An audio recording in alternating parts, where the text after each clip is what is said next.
လောက်စာထုတ်လိုက်အကျွေးဆက်လိုက်နဲ့ဒီတန်တရားတွေကနေရုံထွက်ချင်လားအဲ့တော့စာအုပ်တုပ်ထဲကအကြောင်းအရာလေး၅ချက်ကိုညောပြန်ပြီးတော့မျှဝေပေးခြင်းနဲ့ဒီစာအုပ်ကိုလူတိုင်းဖတ်ပူးကြလိမ့်မယ်လို့ထင်တယ်ပေါ့နော် Robert Kiyosaki ရဲ့ Rich Dad Poor Dad ဆိုတဲ့စာအုပ်လေးပဲဖြစ်ပါတယ်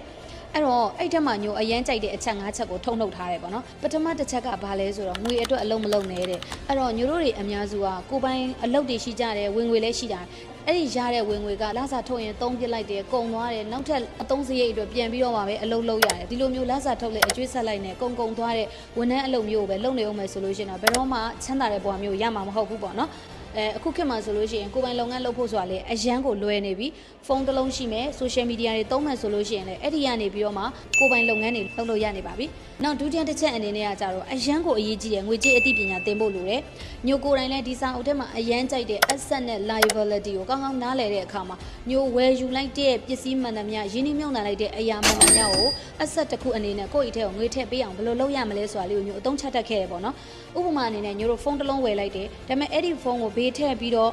နော်စကားတွေကြည့်မယ်အင်တာနက်တွေသုံးမယ်နော်ဖုန်းပြောမယ်ဆိုလို့ရှိရင်ဒီဖုန်းရဲ့တန်ဖိုးကလည်းနှစ်ကြာတာနဲ့အများရော့သွားသလိုနေ့တိုင်းဘေးထည့်ပြီးတော့သုံးနေရတဲ့ accessory တွေဝယ်နေရတယ်ဒါကလည်းကိုယ့်အိတ်ထဲကနေအများနဲ့ငွေထွက်နေတာပဲပေါ့နော်ဒါပေမဲ့ညိုကတော့ဖုန်းတစ်လုံးဝယ်လိုက်လို့ရှိရင်အဲ့ဒီဖုန်းနဲ့ဗီဒီယိုတွေရိုက်မယ် content တွေလုပ်မယ်ညိုရဲ့ channel တွေမှာတင်မယ်ဒါကနေမှတစ်စင်ညိုရဲ့သင်တန်းတွေ coaching session တွေရောင်းရအောင်ညိုကအလုပ်လုပ်တယ်ပေါ့နော်အဲ့လိုအလုပ်လုပ်ထားတဲ့အတွက်ကြောင့်မလို့လဲညိုစီမှာသင်တန်းတွေရောင်းရတယ်လို့ coaching session တွေရောင်းရတဲ့အတွက်ကြောင့်မလို့ညိုကအမြဲတမ်းညိုဖုန်းလေးကငွေရှာပေးနေတယ်နှစ်တည်ကြာသွားလို့ဒီဖုန်းတန်ဖို့ရော့သွားတယ်ဆိုရင်တော့မှဒီဖုန်းကညို့ကိုနေ့တိုင်းငွေထည့်ပေးနေတဲ့အတွက်ညိုကအများကြီးမြတ်တယ်ပေါ့နော်အဲ့လိုမျိုးသဘောတရားလေးကိုနားလည်ထားဖို့လိုအပ်ပါတယ်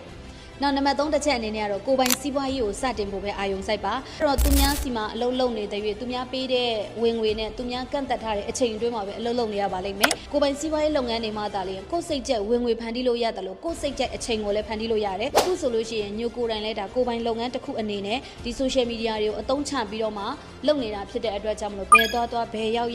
ညို့အချိန်တွေကိုလည်းညိုပိုင်တယ်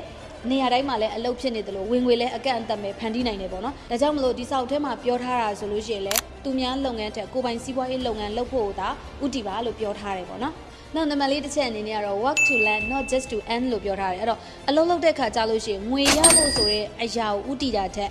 learning လုပ်ဖို့ဒီကနေအတွေ့အကြုံတွေရဖို့ဆိုတဲ့အရာကိုဥတီတင်တယ်လို့သူကပြောထားတယ်ဒါလည်းညိုအရန်သဘောကျတဲ့အချက်ပဲဖြစ်တယ်ညိုတို့တွေအများစုကစီးပွားရေးတစ်ခုလုပ်မယ်ငါတို့အဲ့ရနေအကျိုးမြတ်ဘယ်လောက်ပြန်ရမှာလဲဆိုတာအရင်တွေးတတ်ကြတယ်ငွေရချင်တာကိုအရင်တွေးတတ်ကြတယ်ညိုတို့ဒါကိုလက်တွေ့လုပ်လိုက်တော့မှသာဈေးကွက်အခြေအနေအကြောင်းနော်အယောင်ပိုင်းအကြောင်းပြီးတော့တက်ထိုက်တဲ့ video editing photo editing နဲ့ copywriting တို့လိုမျိုးဒီ skill တွေပေါ့နော်ပြီးတော့သိထိုက်တဲ့ business education တွေပေါ့ဒါတွေကလေ့လာဖြစ်သွားသလိုပို့ပြီးတော့လည်းကျွမ်းကျင်လာတယ်ပေါ့ဒါကလက်တွေ့လုပ်လိုက်တဲ့အတွက်ကြောင့်မလို့ရရှိလာတဲ့အကျိုးကျေးဇူးပဲဖြစ်ပါတယ်